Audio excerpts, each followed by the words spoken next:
Hello, Deep Mindfulness Collective. Ooh. Sody. Doing something. Hello, Deep Mindfulness Collective. This right here, right now, is the joy of being a live stream coming to you live from Brooklyn, New York. Folks, lovely to be here with you as always. What a delight it is to be with you here today. Okay, folks, hit me with where you at. What are you grateful for? And we'll go from there. Changing my setup just slightly. There we go. Excellent, excellent. Folks, where are you? What are you grateful for? What's going on? What's new? What's happening? And let's do it. I'm going to meditate today. It's Freaky Friday. Hello, Dave from Lithuania. It's me.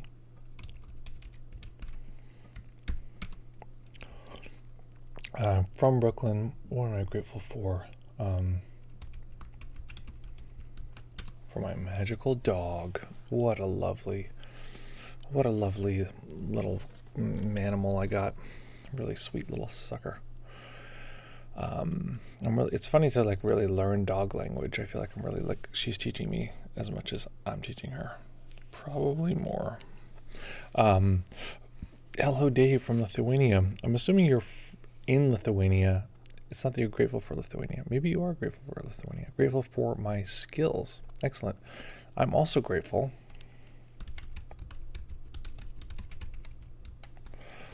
that I'm not in a war.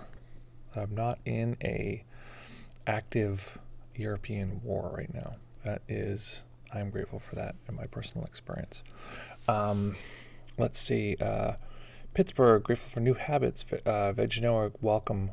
Glad to hear. I'd be curious what new habits you're referring to.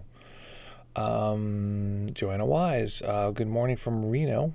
Welcome for my loving family who's enjoyed meditation with me. Oh, and who enjoys meditation with me. Are you here with your family currently? Or are you just grateful for them? And I also want to mention, I know you've probably heard this before, but the retreat is happening. 100% happening May 7th through the 16th. It's going to be a big boy. A lot of fun, very intense, good times for all. And we'll go from there. Let's see. Grateful for pizza night. Lovely. A little piece of my celery I just ate before here. Okay, folks, it's also Freaky Friday. Aaron from Indiana, grateful for pizza night. I love that. I haven't had pizza in a long time. Okay, folks, it is Freaky Friday, so we're going to be developing a meditation that's never existed before, or potentially never existed before. Maybe it's something we've done before, but we're going to do it in such a way that it's just a delight, lots of fun, good times for all. Beep, beep, beep, beep. Let's see. Joanna Wise, my husband Andrew is on the call with me. Welcome, Andrew. Andrew, I think it might be your first time here. I don't know if you know this, but we have a tradition for people who it's their first time on the stream. We certainly appreciate you being here, and we hope that... Where? Oh, it just took a minute. Did mine not appear? I feel like mine didn't appear. Yeah, I think mine weren't there. Were there just too many? Wow, okay, so mine didn't appear on the screen. I don't know why. Yeah, weird. Okay. I don't know how few you need to make this work. I've never had that happen before. Oh, there we go. Okay, I don't know what the difference was, but welcome, Andrew. Folks, lovely to be here with you as always.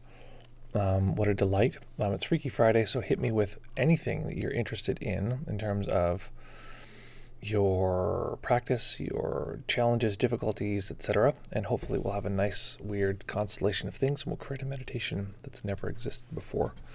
Recently, we've been doing meditation around joy of being alive in relationship to each of our senses. If we get no input, I'll do something related to that. But I think that we'll have a great time, even if we can even add that in if that's something that's of interest. So hit me with what you are interested in, what's going on. Oh, that's good. I'm glad you feel loved, Andrew. Something on compassion, understanding people. Okay. All right. What else? So if you're new here, if you don't know, Freaky Friday is when we come up with all sorts of fun things to do. Nick is back. Nick, I was just thinking of you. I was like, where has Nick been? This is disconcerting. This is discombobulating. This is disassociative. This is discoteca. So so Freaky Friday, we come up with a meditation that has never existed. This is based on just your interests, curiosities. One person is interested in something on compassion and understanding people. But what are you interested to hear about? What is interesting in your meditation? What would you like to explore? I think there is a challenge, I realize, because sometimes people will say, I don't know, just meditation, something, and which is fine. Nothing wrong with that. And I think it's also possible that some people don't know like all the things you could do with meditation, which is basically any aspect of consciousness. Maybe that's just too broad. Maybe it's too broad. Maybe I should come up with categories. Is there anything, any aspect of yourself or your reality? This is a good way to ask the question. I want to hear answers to this. If you had a magic wand and in this moment could change any aspect of your reality in this current moment, what would you do? Now, this might be a complex question, but I'll see if this can translate into something we could use for meditation itself. Okay, so we're going to meditate for 25 minutes. I'm going to encourage you to find a way to hold the body generally still. This means that you're going to have the body in a relaxed position. You want the knees lower than the hips so that the spine can naturally balance. I just recently raised up my whole couch here that I sit on with 6-inch risers so that I could have my knees lower than my hips without having to do the crisscross applesauce thing, and which I still do a little bit, but not that much. And you want a balance point from the tailbone through the crown of the head. So you want to be monitoring that balance point. Okay. So let's see. Nick says, trouble getting messages through Twitch, on Twitch, and also been off the wagon slightly meditation-wise. Hit too many fear barriers or something. Oh, let me know about that. So, up for anything. What about working with fear? Are you saying that fear has been a challenge for you?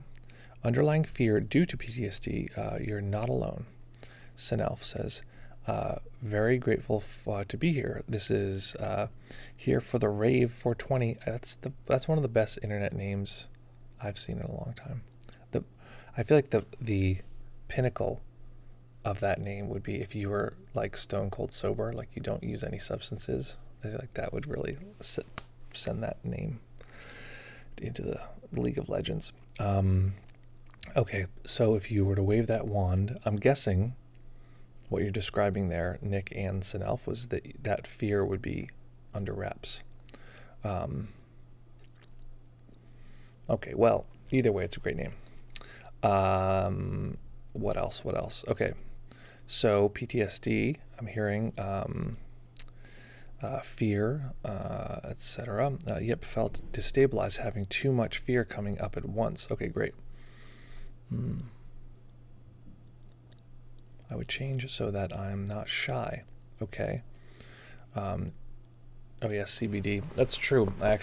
For sleep, I'll use CBG, which is like a apparently less processed form of CBD, but that way I don't get high, and which I prefer not to personally.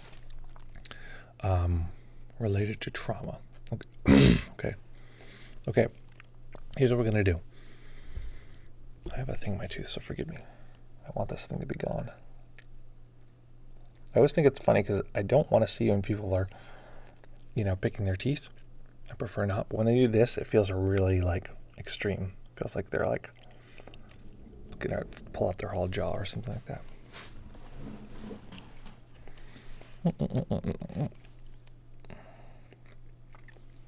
Okay.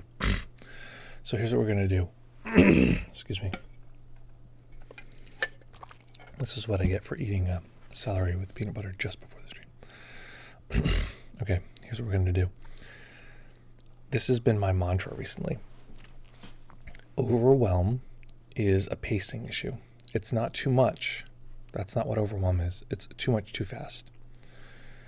So the technique that I've been using, this is one technique of many, but it's a very good technique, seems so rudimentary that I've used it in the past, etc. But recently I've just been like, this is so, like, I realized I had resistance to using it because it was so simple. So what we're going to do, and I'm going to give the instructions now, and then we'll do some during the meditation, but we want to be looking for any overwhelm before it's starting. So basically, overwhelm sort of starts quiet, quiet, quiet, quiet, and then it's like you're not listening, and it just shoots right up. What we want to do is slow down the system so that this ramp can even happen. It can happen, it can increase, but it's increasing at the pace that the system allows. So even if it's slowly increasing in this way, it's actually just, not too much for the system. And at any point, the system can slow down and bring the intensity down, okay? So basically, part of the reason why overwhelm does this thing where it's a little bit, and then it shoots up is because we're just not listening when it's down below. So we're going to do a practice on listening to, not overwhelm, but just emotion. Listening to emotion while it's quiet and cooling the system out, slowing things down. How we're going to slow things down is we're going to use a type of breathing that is known to trigger the vagus nerve. We have a new subscriber here. Thank you for subscribing here. Nick, does it say on the screen what it is? Nick is our longest time subscriber, over 2 years. Yes, the idea, so I can control my triggers before they happen. Exactly. Okay. So part of what we need to do is to train the body-mind that it's a safe place. This is part of the challenge with trauma, is that we have stuff that's laden that is not necessarily, doesn't feel safe. And so the system starts to panic on itself. It starts to look around, be, what's going on? And panic is created within the system. So we want to find a way to help dismantle that and preempt that. So what I'm going to recommend then is the following. We're going to do a slow breathing, and I would start doing this right now. You're going to breathe in a way that expands the lower belly, right? As though you're sort of stretching your elastic waistband of your imaginary sweatpants. It's going to expand the side ribs, so lower rib cage, opening out, and then expands the upper chest, right? You're not going to create pressure, like breathing in so much that you're but you're going to breathe fully. So breathe in fully. When you reach the top of the in-breath, hold there for a few seconds, 3 up to 4 seconds. And then you're going to breathe out in a way this is the key, smooth. You don't have to make a sound or anything, but you can. But the key is that the breath is as smooth as it can be, and you want it to be, as long as it is without making you uncomfortable. And start doing this now. Before we begin the meditation, I'm going to have you refer back to this over and over and over again, but I can't tell you every time that you need to do it because I won't know. Unfortunately, my spy system monitoring everyone who's watching this isn't that advanced. It's actually just in my mind, so I can't really tell when you're getting overwhelmed. So you want to start employing that as soon as you start getting a little agitated or anything. You just want to slow everything down.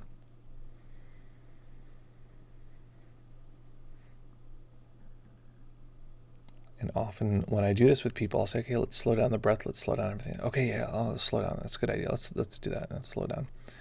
And it's funny because they'll want to skip over the slowing down part. So as we're talking here, continue to do this.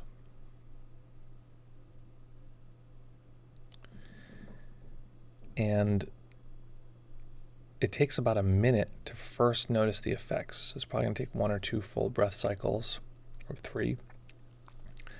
And then we'll start to notice that there's this quiet quality that's also there. There's the speedy quality, or our usual life, or the anxiety, or whatever happens to be there present.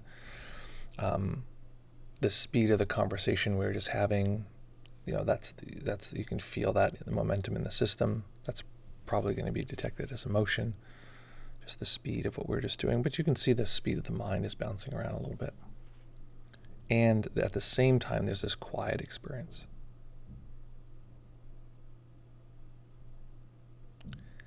To notice both of those at the same time is a very significant insight. It is a big deal to notice both of those at the same time. Because the overwhelm can't see anything but itself. So to see both is very powerful for the overwhelm to learn. Okay? So we're going to be using that throughout the practice, and then we're going to be exploring emotion. The thing is that nothing we do, we never want to exit the range of like it being easy. So if it's a little too much, you always want to start noticing, okay, this is a little bit too much, and pull back. You can even ignore the meditation. Just, okay, we're pulling back, slowing down, we're slowing down the breath. If practice when the eyes closed is too much, you can practice with the eyes open. Perfectly valid practice. Let the eyes rest on a single point. If even that is too much, you can let yourself relax and just look around. It can be good in trauma-informed mindfulness. They'll often start out and have people look around the space that they're in and look and see, hey, there's nothing wrong. Right? The space is neutral that I'm in. So notice that neutrality now as you're beginning to meditate. The mind might be agitated and be like, oh no, we're going to do this big meditation. It's going to be challenging, or whatever the mind thinks. But notice that the space that we're in, we're surrounded with, is just neutral. It doesn't need anything to be different. It doesn't want us to change, isn't looming or daunting. And with that, we'll begin the meditation. So find a posture that fits for you. And we will begin. Excuse me.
Beginning by taking a few comfortable deep breaths and just feeling the body rise and fall.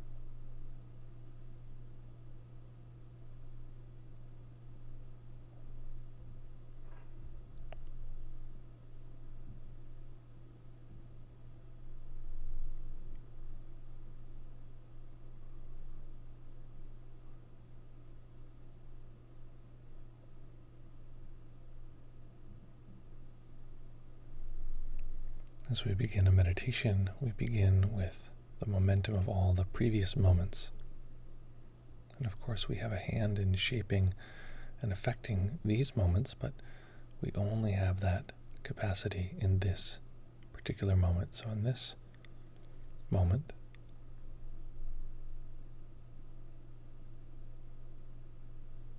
slowing down to tune into the body as we sweep through and relax.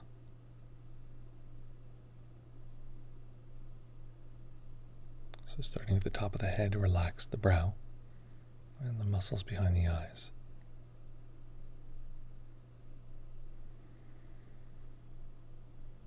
Relax the face and the back of the tongue.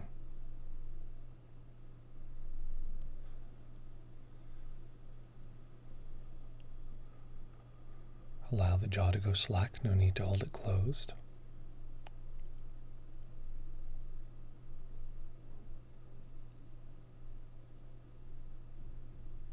Remembering that we can physically let go more than we can even physically feel. So as we relax the throat and neck, the shoulders, just letting go even more deeply than you might think is possible.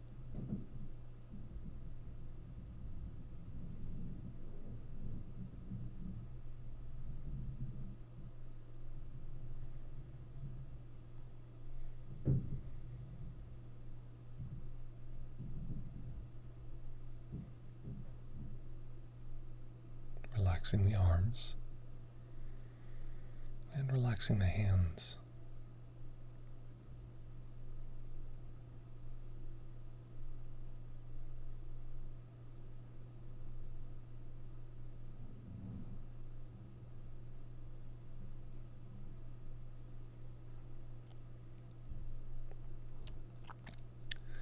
Letting go of any attempt to control the breath, just letting the body breathe as it will.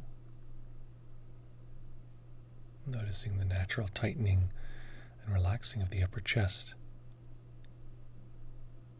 the upper back as the breath comes and goes.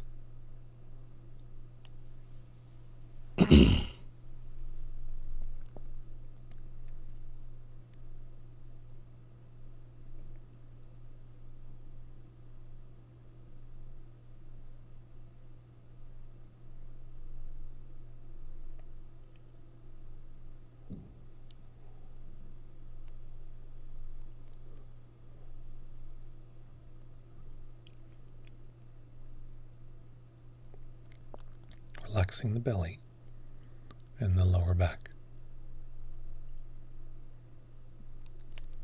Relaxing the hips and the upper legs.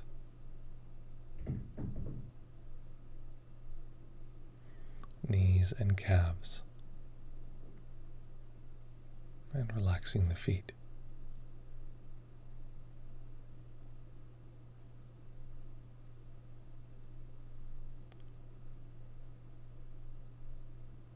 And then relaxing the whole body all together.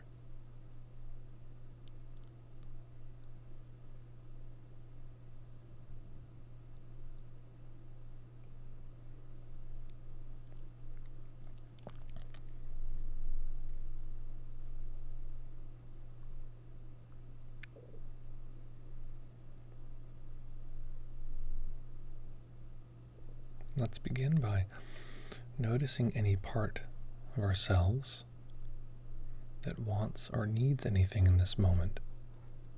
This could be a part that feels anxious or curious, or a part that wants the meditation to go well, wants to grow,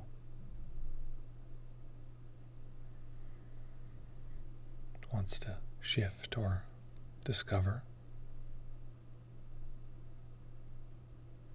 And seeing if we can begin to notice these natural forces of wanting as nature.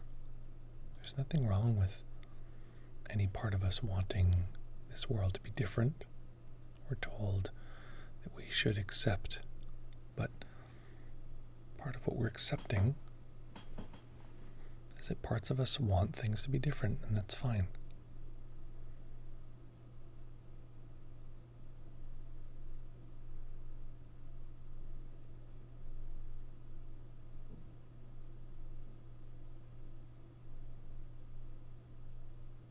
As we do this, I'd like you to engage in a slow, deliberate breath.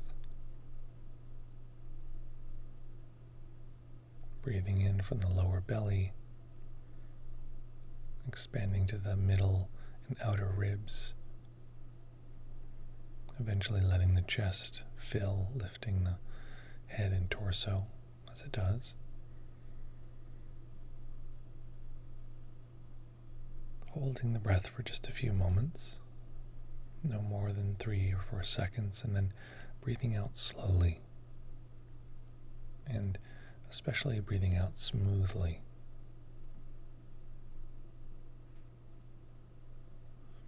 As smooth as you can without worrying too much about the detail.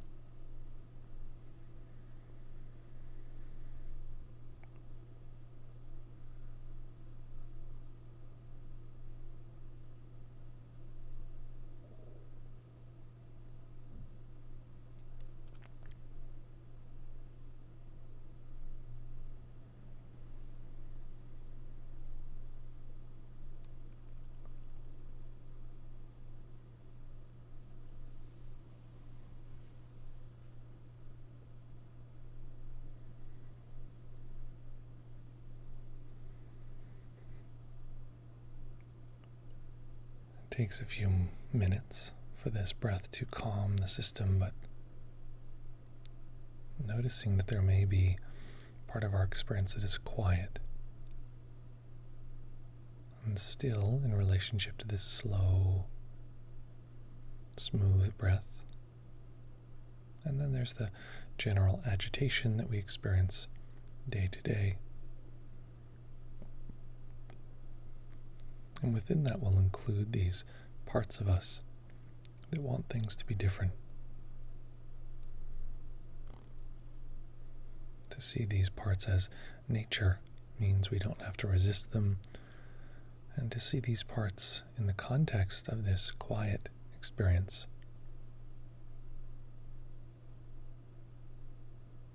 means we don't get caught up in them. We don't think they're the only thing that's occurring in this moment.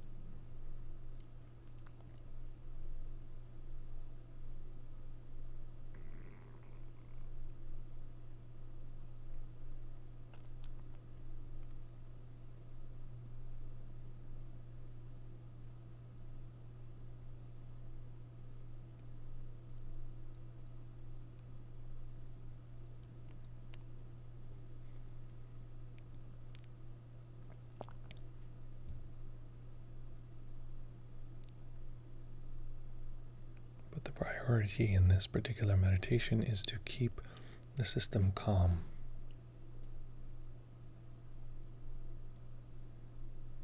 To slow things down using the breath.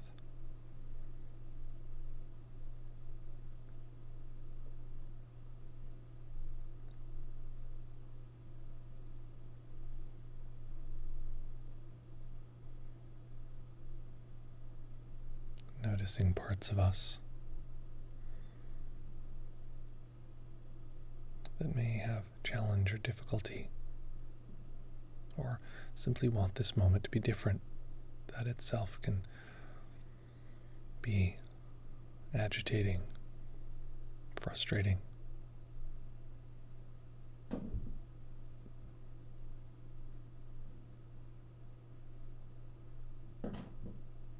So noticing the speed, the quality of that energy that wants things to be different.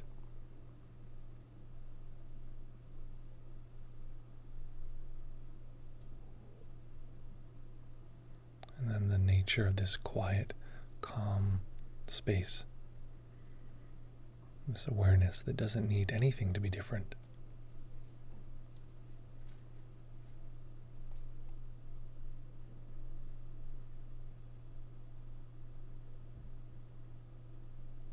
As humans, we are often driven by this need for this moment to be different.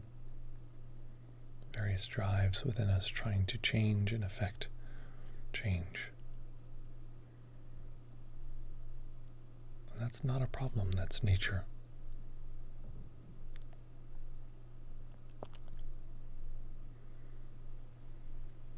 And for context, it's helpful for us to be able to hold awareness and to know these experiences within the context of awareness.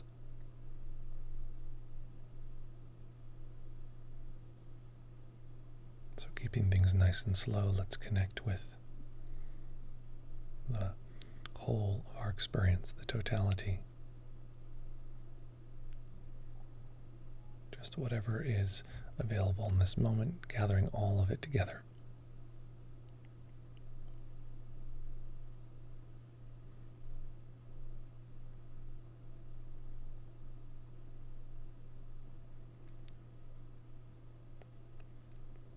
Not trying to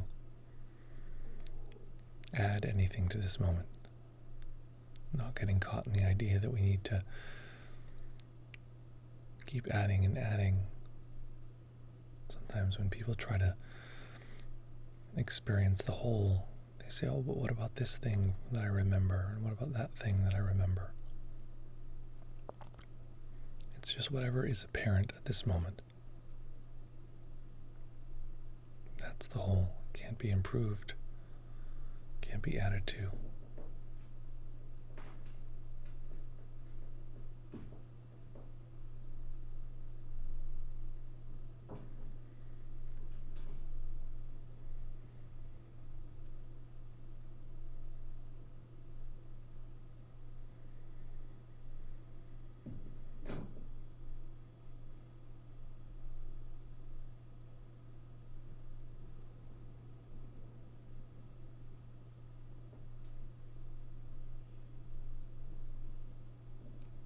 we're going to very gently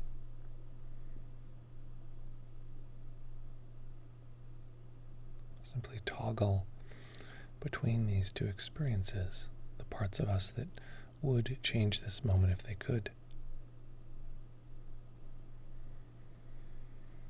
and the part of our experience that doesn't need anything to change.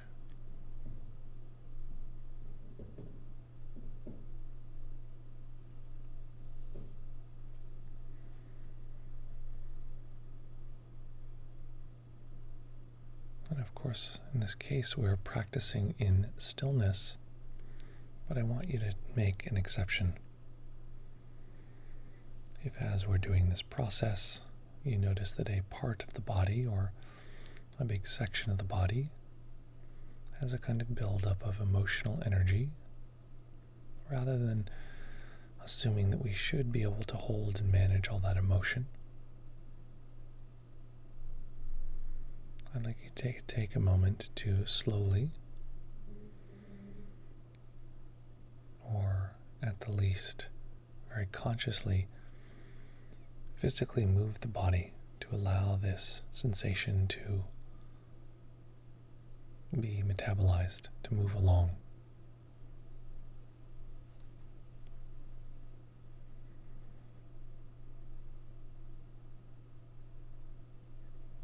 This could mean stretching, or shaking, yawning.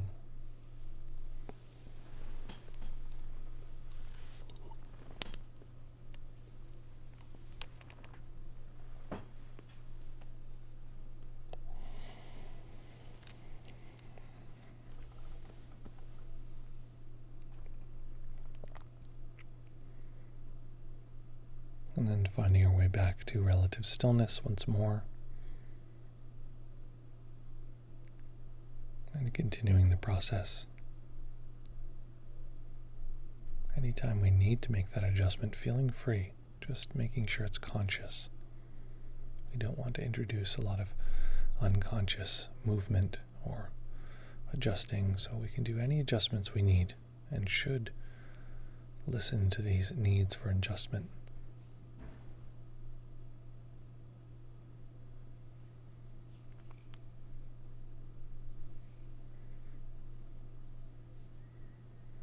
Doing so consciously, potentially slowly sometimes, and then coming back to stillness when it feels right.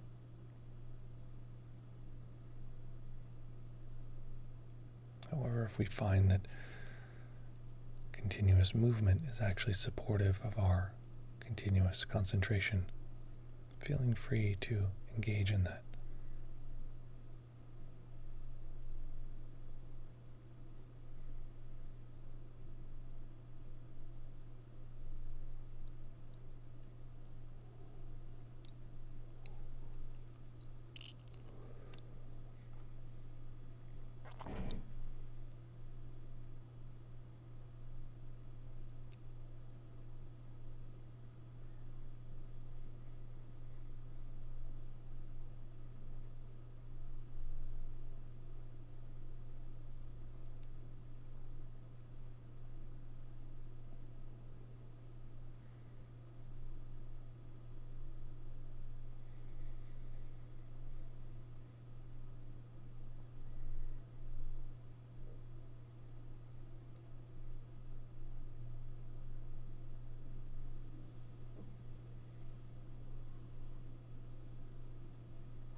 So the process is simply noticing that parts exist.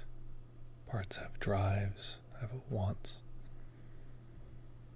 Recognizing the energy, the momentum of these drives. And then welcoming those parts of us to the whole, to the totality.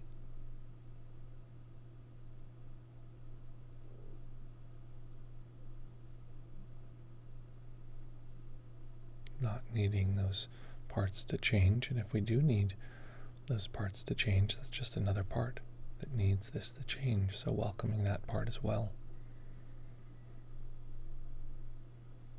And just continuously introducing that part, whatever it is, to the overall.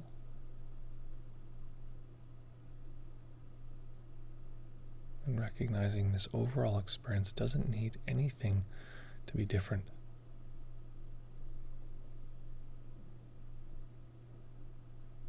Doesn't need this moment to be different in any way whatsoever.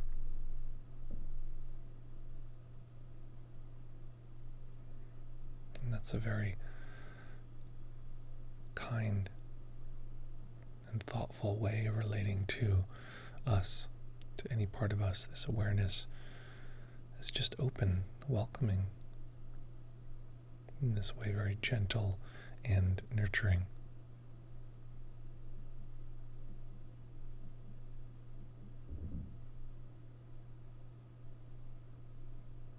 So if we can, tuning into that kind awareness,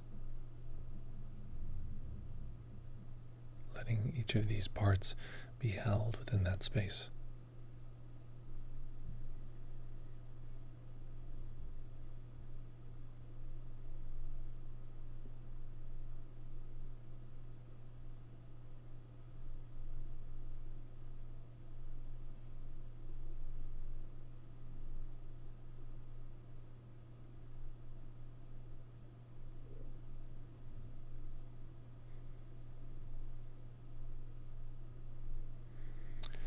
Checking in with these parts. What is it like to be held? In this non-judgmental, welcoming space. Is there any degree to which, even a little bit, that this feels like a relief? These parts that need to do so much being held in a space that doesn't need them to be different.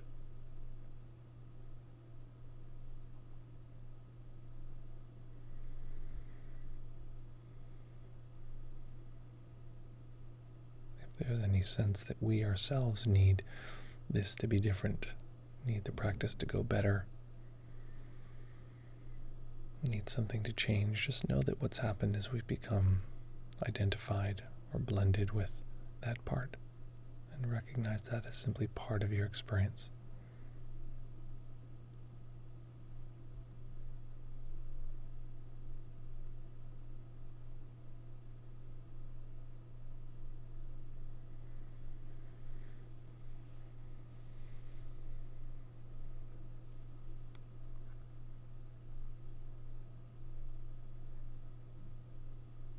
So staying with the practice, staying in stillness.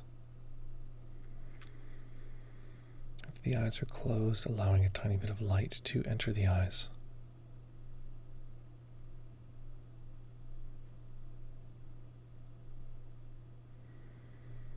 Eventually allowing the eyes to rest on a single point as they fully open.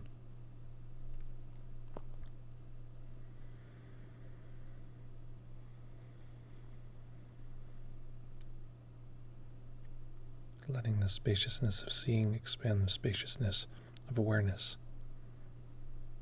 of this kind, compassionate space. Again, slowing the breathing as you feel the drive to jump out of the meditation. This commonly occurs at the near end of a meditation. See this as nature.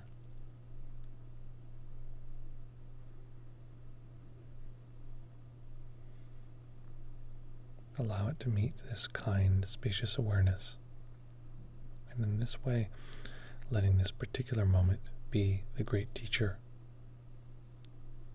It shows us how we might bring this practice into every aspect of our life.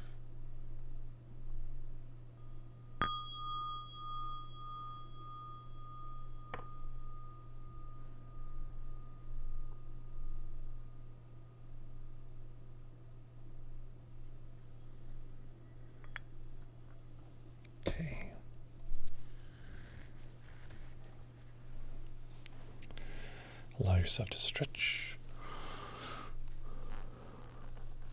The post-meditation stretch is often just as important as the meditation, so staying conscious. There's no reason to actually let go of the practice we were just doing, just staying with it. Okay. What was that like? What happened? And what are you like now? You can hit me in the chat. I think Discord is working now. Let's find out.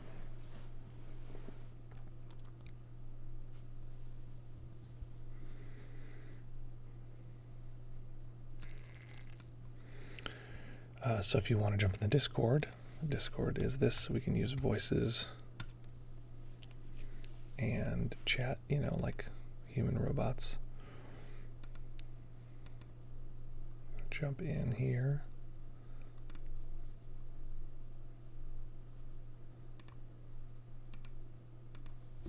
Okay.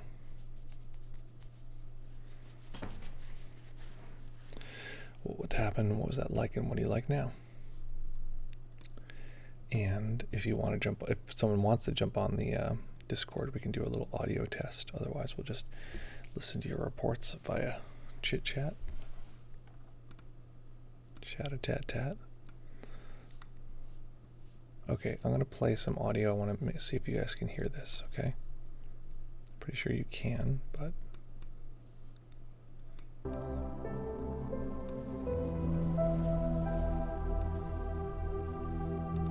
Right, you can hear that, right? Just some music. Just wanted to check if you can hear the system audio.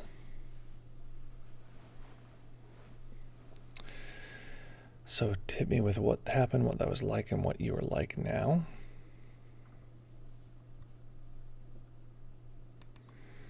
Here for the Rave says, thank you. That was very helpful. The deep belly breathing really resonated with me. Excellent, yeah.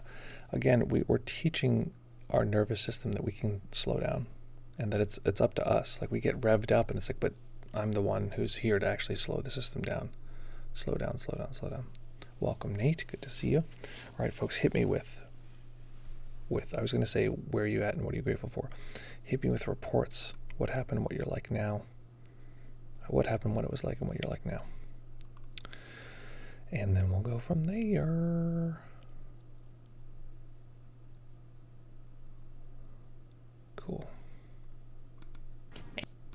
Oops. Okay. Excellent. Hit me with your reports. Let's see if anyone's on Discord. We have Nate. Nate, I'm going to pull you in as a speaker. You just have to mute the stream so it doesn't create an echo. I mean, I'm assuming maybe you have headphones and that won't happen. We'll see. Okay. Nate. Are you audible? Am I audible? I can hear you. Okay, let me turn you down. Go ahead. Hello. Can you hear me? Perfectly. Okay. For some reason, I won't put it on speaker. At any rate, I found it very valuable.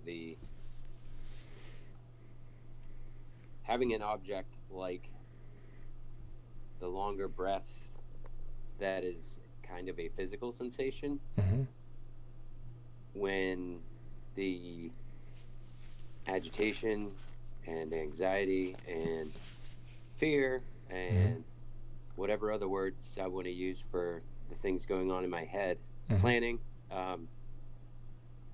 being able to look at the result of that physical work of the breath. And earlier on you compared that, or you described that in relation to the other things that I described, all of the things going on in my head. Having that sort of connection and having the physical piece to actually hold on to, I think was a valuable sort of different aspect than sort of what I'm used to, whether it's with you or with other meditation practices. I felt like that was the most valuable tool today. And I wonder if you could talk more about how the physical sensation piece, how we can use that as an anchor in other ways, maybe, and how we can see that even though it seems bigger, that physical sensation piece, it's still just as much of a part of the whole, or just as little of a part of the whole. Does that make sense? Kind of. So, will you give me a executive summary? Because I feel like I lost it a little bit in there. Okay. Just the short version. Everything is a part of the whole, Yep. and the physical piece of the breath Yep. and the calmness that is a result of that, and the crazy things running around in my head, all three of those are parts of the whole, Mm-hmm. but they somehow seem different because I guess of the physical component of the breathing part. Does that make sense? Well, And how what I'd say is typically they're going to feel different because that's how. What was I going to say? That's how attention works. Attention tends to say these things are different. Everything's different. Everything you experience is different, and that's how it's defined. Does that make sense? yeah. So so it's going to see this is different, that's different, this is different, and then when we hold it in the whole, all those differences just get sort of melted away. So the softness of the breath, the calmness of the nervous system, the sort of activity of some nervous part or whatever, some physical activity, they all sort of merge together, and no longer is it, because if we take, let's say, something that's uncomfortable, there's like some kind of level of pain. If we, focus on that super, super tight, it feels like it's our entire world. That's what so many of our difficulties is. That's what overwhelm is there's some sensation that's too much, and the whole system zooms into it. It can't let go of it. It's a little bit like somebody who has an obsessive loop, like, I've got to wash my hands, but like, are they really washed? But I can't, and they can't get out of that thought. The thought is like, yeah, but are they really clean? And they keep coming back to it over and over again. In the same way, the mind takes anything that's painful often and says, like, let's pay attention to that. But what about anything else? Nope, let's pay attention to that. And it loops us in to the point where it feels like it fills our whole experience. So an example of this in Zen is a poetic description of this in Zen is that they say you can hold a leaf close enough to the eye that it seems bigger than the moon. And this is how so much of our suffering occurs in our system. So what happens is when we introduce other material, I mentioned at the beginning to notice the breath and rather notice the calm sort of quality and the agitated quality together.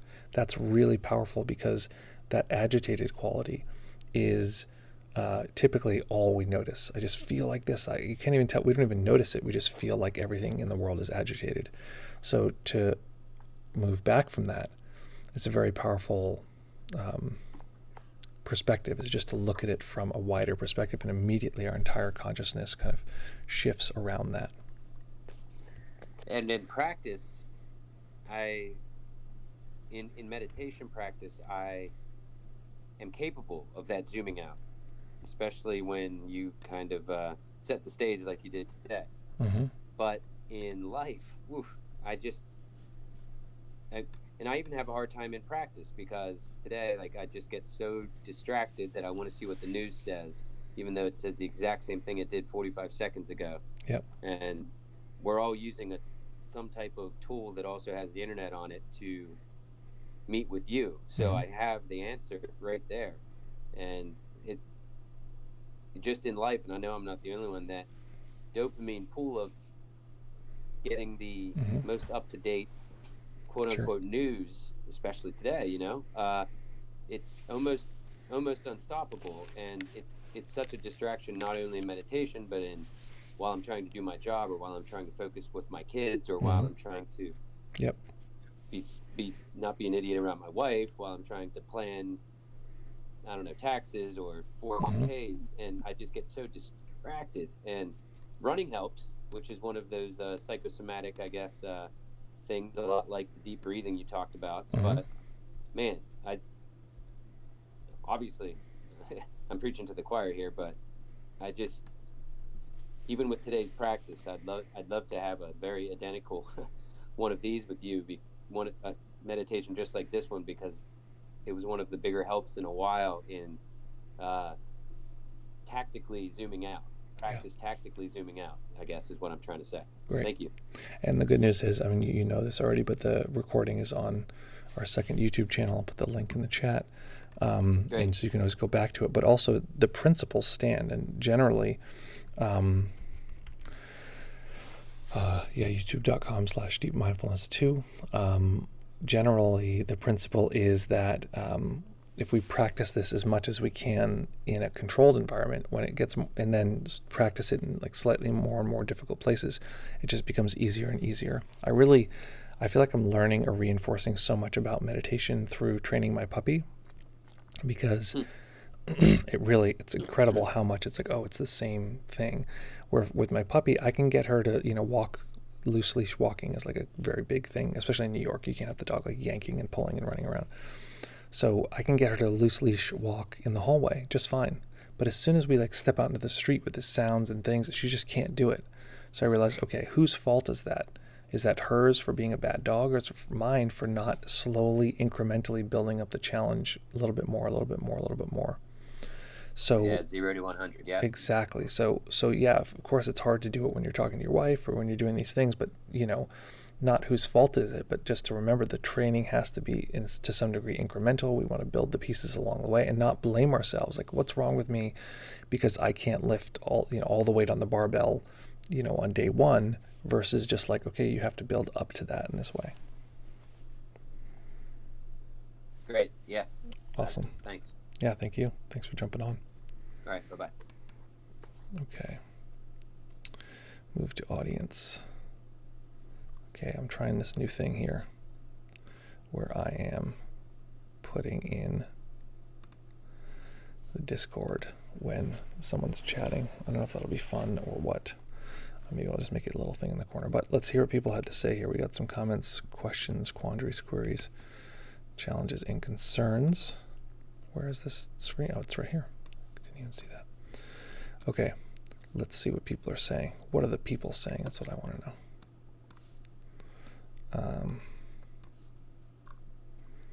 Okay, here we go. Is here for the rave says, it really helped being able to realize the stress was building up in the body and to remember to release it made a big difference for me. Yeah, that's one of the things I've changed relatively recently, actually, is that I used to just be like, okay, practice in stillness and then, metabolize whatever's occurring. That's one way to go. It's fine. Nothing wrong with it. And we actually want to be really aware of the intensity within our bodies, because that's what overwhelm is. It's the sort of like buildup of, I hate saying energy. Trust me, you hear me say that every once in a while. I always mean it in the most literal way. Like if you eat or if you drink too much caffeine, you have a bunch of energy, right? I don't mean like a magical energy, which fine if that's your thing, but I'm very, sort of hard-nosed about that. But emotion experiences energy in the body, physically, like intensely, like building up in different places. For me, in that practice, it was a reminder. It built up in my arms, which I have a history of having a lot of emotion and energy in the arms. So I had to like shake the arms, stretch a little bit, like tighten the arms, and it moved that sort of material along, move that emotion along. And especially if we're, learning to deal with PTSD or challenges emotionally, this kind of thing, we want to use the techniques that we're using today. And we also want to, physically let the body guide us and say, okay, actually I want to shake or move, or I need a little rub, or like whatever would help. When I was doing the ayahuasca journey, I found that I had this really heavy, intense sensation on my body. Like, it was like heavy, but also felt really good and relaxing. And at some point I was like, wait a minute, this is depression. That's what this sensation is. And I was like, I get that this was useful at some point to like keep me away from feeling emotions, but I was like, I need to get rid of this. There's a lot of like shaking my body, like get off of me, to get this energy, this lack of a better word, out of my body, this heaviness, so that I could feel the vitality of living. And a lot of since then has been like paying attention to that and dealing with that right now. And I'm like shaking my hands because like as I talk about it, it sort of increases in intensity. So it seems weird and wacky, but at this point I'm sort of like, I don't care. It helps. It makes the, that difficult sensation change. So I'm happy to do it. Amused Dave says the following. I find the space in meditation indescribable. It happens when I am aware that my part is watching other part. Cool. When I'm aware. Well, I wonder if it happens when awareness is watching parts, or etc.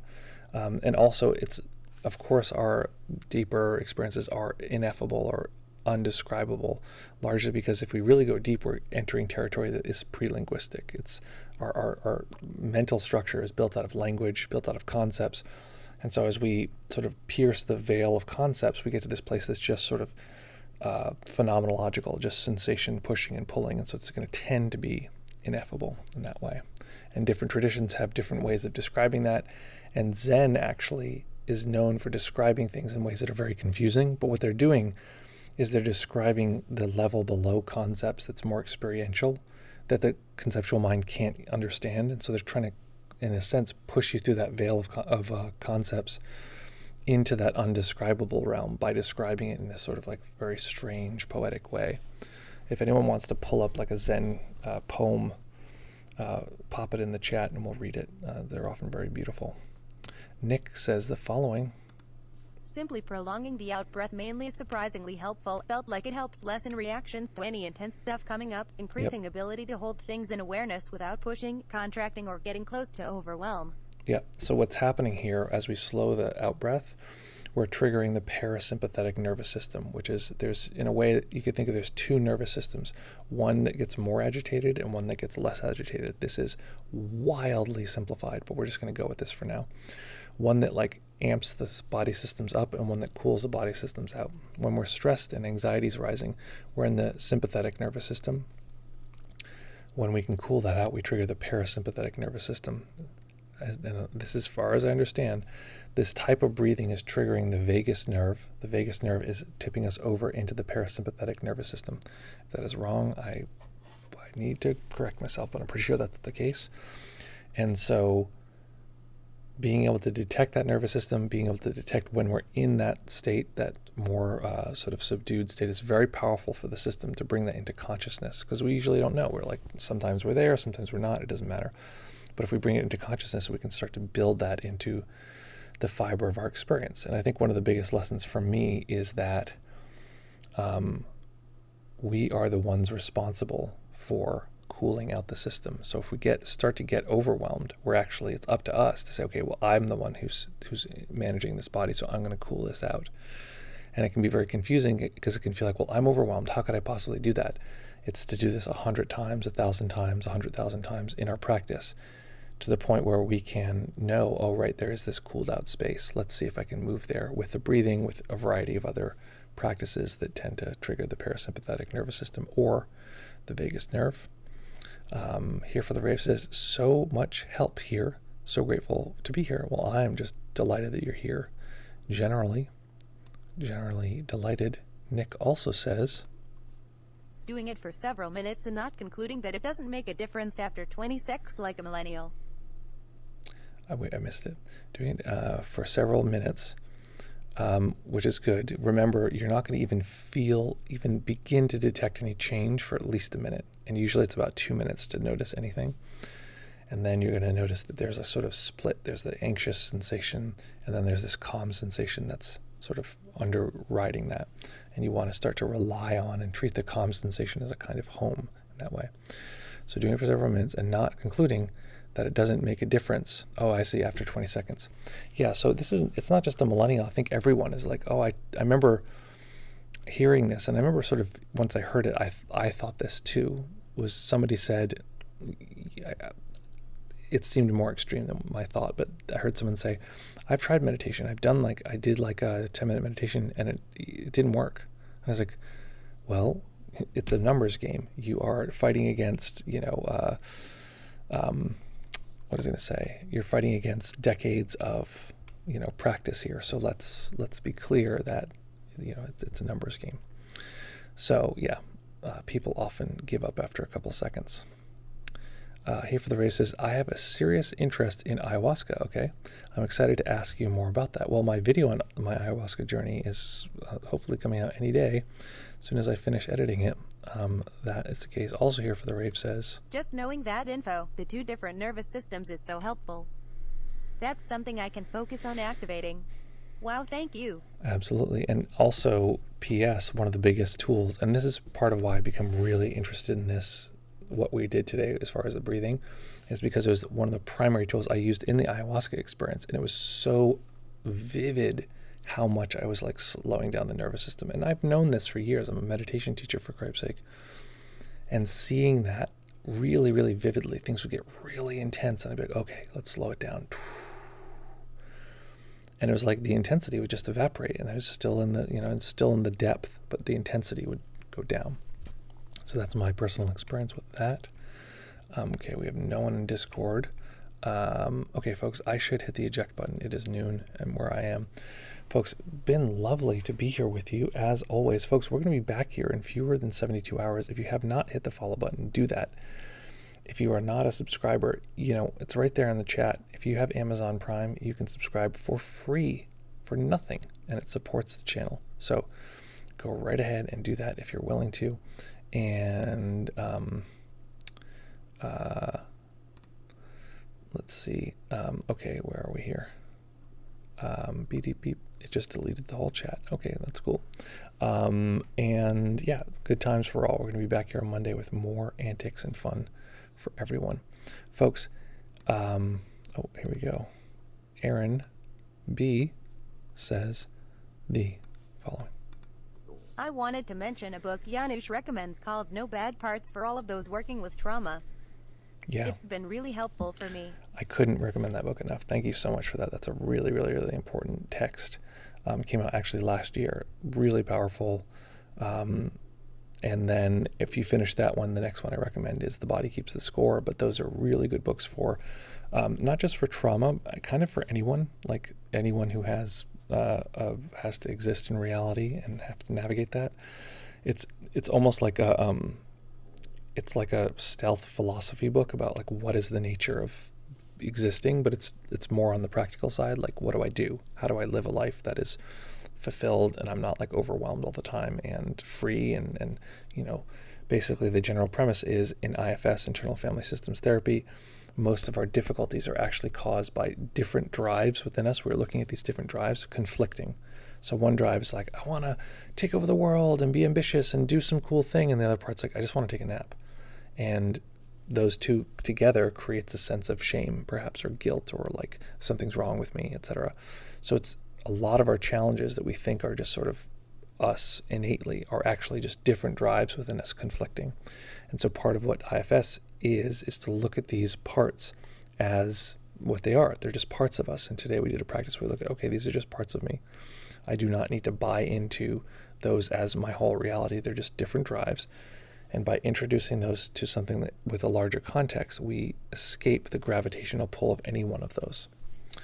So, and the audiobook has all this good, like both of them actually have like kind of workshop material, so you can like you can help do some writing along with your parts and stuff. Aaron also says, using that book over the last few days has opened me up to personal insights that have been unavailable to me for decades. Thanks, Janusz, for telling us about it. Nice, awesome. Glad to hear it. Okay, folks, let us hit the farewell button here. It was great to be with everyone here. Great to hang out. Great to have good times. I now have this new thing where I can slowly transition from one thing to the next. I don't know if I'm going to do that with the music because I don't know what will happen if the music will transition or not. We'll see. Let's find out. Can you hear the music already? Can you still hear my voice? That's my question. Okay, folks, here we are. It's the end game. We're going to be back here in fewer than 48 hours. It was great to see everybody. Great to be here with you, as always. Folks, it is a delight, as always, to be here with you. We are, in this moment, take a second right now to tune into your current experience. Any parts, any drives, right? As we're ending the stream, the likelihood is that you're thinking about what's the next thing you're going to do, what's the next part of your practice, your day, right? Feel those drives and then allow those drives to be felt within the context of the larger experience. Letting them be more than just letting your experience be more than just any particular part, letting them be also within that connected to the whole. Folks, lovely to be here with you as always. And as always, folks, practice well, take care of each other, have fun, and we'll see you all very, very soon. Bye.